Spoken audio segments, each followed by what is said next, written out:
Hello everybody. This is an astrological forecast for Pisces for July of 2012. And this also applies if you have a Pisces ascendant.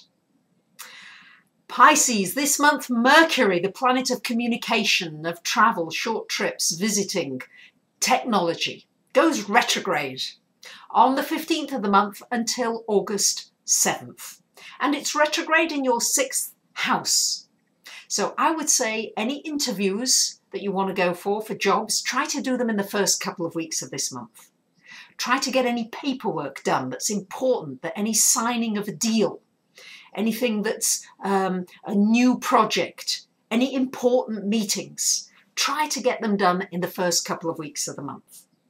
After that, you've got Mercury retrograde in that 6th house, which means it's a good time for catching up on paperwork. Yes, I know Pisces, most of you hate paperwork, but when Mercury is retrograde in your 6th house, it's a wonderful opportunity to catch up because you've got the energies going with you and you'll be able to get double the amount done that you would normally get done. So make the most of that Mercury retrograde. It's also a good time for re-evaluating what you're doing in your work, how you think you're getting on with your work situation, and maybe to re-evaluate what it is you want to do in your work. You may decide to go back to school and learn something new. As well, it's time to think about how you're taking care of your health during that retrograde, to really reflect on what kind of structures do you have in place. Are you taking care of your health in a regular way, or is this a little bit too haphazard? How's your diet? How's your exercise? All those things need to be re-evaluated during that Mercury retrograde in your 6th house. Mars changes sign this month on the 4th of the month and goes into your 8th house of finance, joint finance, along with Saturn there. Now, Pisces, has been a lot of changes happening for you in your house of finances. A lot of disruption as well going on.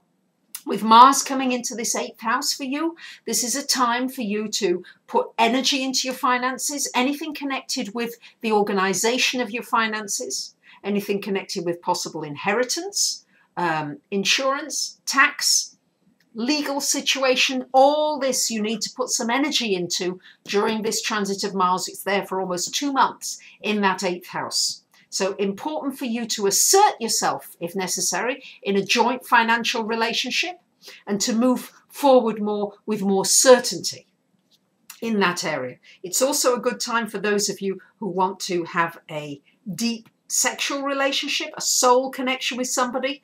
This will be the month to be going for that, to really push forward. Also a good time to push forward with taking action for those of you that are interested in metaphysics, life, death, why we're here, reincarnation. All these things will be good to take action in, to learn about, to study, especially with Mars in this 8th house of the occult, of the esoteric arts and sciences. We've got the 2nd and 3rd week of the month. We've got Jupiter conjunct Venus, Mercury retrograde does your head in a little bit. Even just thinking about a Mercury retrograde affects our speech and affects the thinking patterns. But in the 2nd and 3rd week of the month, we do have this Jupiter conjunct Venus in your 4th house of home. It's a lovely aspect. Enjoy it. It brings prosperity to your home area. It brings lovely things happening connected with family, your environment, your surroundings, a nice experience with a loved one, a family member, somebody who is close to you. Really time to celebrate, to entertain with the people that are closest to you, your close friends, people who are close. This is a wonderful time. Just for the get-togethers and that warm fuzzies. It's a lovely time for warm fuzzies with people who love you and who you love. 3rd week of the month, we do have an opposition with Mars and Uranus from your 2nd to your 8th house. So there could be some differences of opinion regarding finances, the direction you want your finances to take. There may be a surprise connected to your finances, not necessarily a pleasant one, but you may have an awakening as to a new direction financially. Maybe you're pushed into something new that you maybe feel as though, I'm not quite ready, but maybe it's the best thing that could happen to you. Try to go with the flow. Luckily, Pisces, you are a mutable sign, so I do think you're going to be able to go with the flow, but certainly your finances are going to still be up and down, with spurts forward and then quiet, and then a bit forward and then quiet. It will have that sort of very erratic feel to it, probably for quite some time to come yet. We do still have this square from Pluto to Uranus, from your 2nd to your 11th houses. It's important that you awaken to your values. What's important to you? Are you living according to your values? Who are the people you're surrounding yourself with? Are they draining you? Are they building you? Are they encouraging you?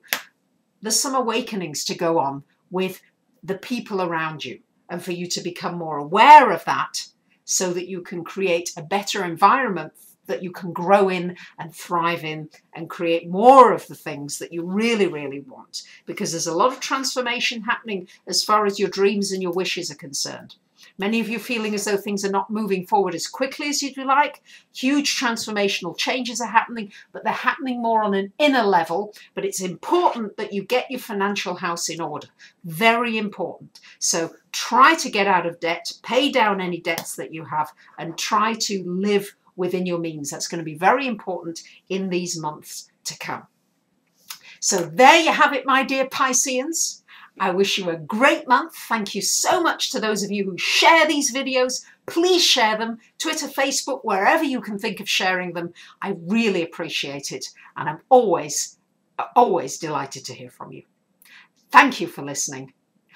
Bye for now.